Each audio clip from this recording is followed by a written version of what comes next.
तुम्हारे घर के बारे में जो भी अफवाहें फैली हैं ना, अगर तुम चाहते हो कि वो सारी चीज़ें अब लोग भुला दें, वो सब रहे ही ना और वैसा कुछ आगे ना हो, तो मेरा एक काम करना, प्रत्येक दिन, मतलब ये लगा लो कि कम से कम 9 दिन तक किसी एक विशेष समय पर दीपक प्रज्वलित करना।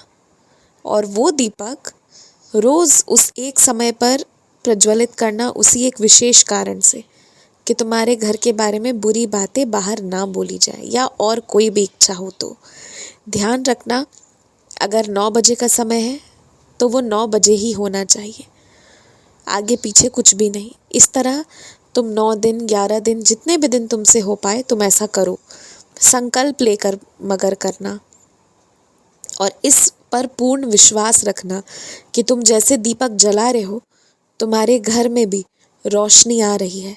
दीपक पर भरोसा रखना, मुझ पर भरोसा रखना, और फिर देखना कि सब पहले से बहुत अच्छा होता चला जाएगा।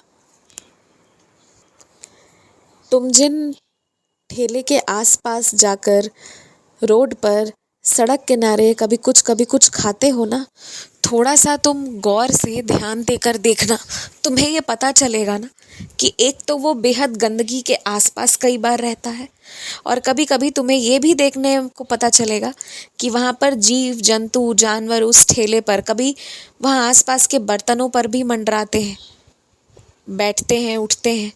ये सारी चीज़ें जब देखोगे ना, तब तुम्हें बेहतर समझ में आएगा कि तुम्हें उन जगहों पर जाकर नहीं खाना चाहिए जहाँ सफाई नहीं बरती जाती है। अच्छा सुनो, एक दुकान है बहुत छोटा सा, जिस पर तुम्हारा हमेशा ध्यान जाता है।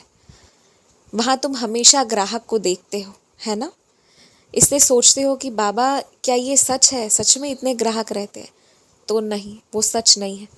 वो हमेशा किसी ना किसी को बैठाए रखते हैं कि बाहरी लोगों को प्रतीत हो कि दुकान पूरी भरी हुई है। दरअसल ऐसा कुछ होता नहीं है कि असलियत में दुकान भरी हुई है, ऐसा कुछ नहीं है। वो सब ग्राहक नहीं होते जो वहाँ बैठे हैं, मगर लोग को बैठाया जाता है ताकि दुकान बाहर से भरा पूरा दिखे, ताकि और लोग उससे आकर्षित होकर आए।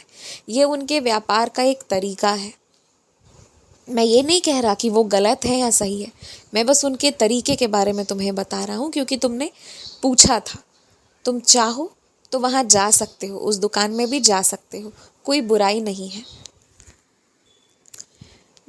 दोस्ती जैसे संबंध जो होते हैं ना, उसमें थोड़े बहुत लड़ाई झगड़े भी होते हैं, और वही पहचान है कि क्या छोटी बातों की वजह से पूर्णतः रिश्ता तोड़ दिया जाए, या जिसको मन में जो बात है वो बोलकर रिश्ते को बरकरार रखा जाए। तो ये छोटी मोटी परीक्षाएं होती रहती हैं, इसके बारे में इतना सोचना नहीं होता। और ये तो तय है कि लड़ाई तभी हो रही है जब कुछ बातें अच्छी नहीं लगी हैं एक दूसरे की, तो उसके लिए जीवन भर के लिए अलग हो जाना, मुंह फेर लेना, ये उचित नहीं है। बस ये है कि सामने वाले ने कहा, कोई बुरी बात लगी, तुमने आज सुना, कल तुम जाना और जो तुम्हें बुरा लगा हो वो तुम भी अपनी बातें रख देना, ताकि सबको मन में समझ में आए कि किसे क्या चीज़ पसंद नहीं है। और वैसे भी मैंने तुम्हें नसीहत दी है कि तुम थोड़ा शांत रहना, हमेशा खुश रहो, मुस्कुराते रहो, तरक्की करते रहो, और लगातार जब भी खाली समय मिले तो नाम जाप करो। जितनी शरीर को ज़रूरत है उतना सोकर अपना नींद भी पूरा कर लिया करो। खुश रहो।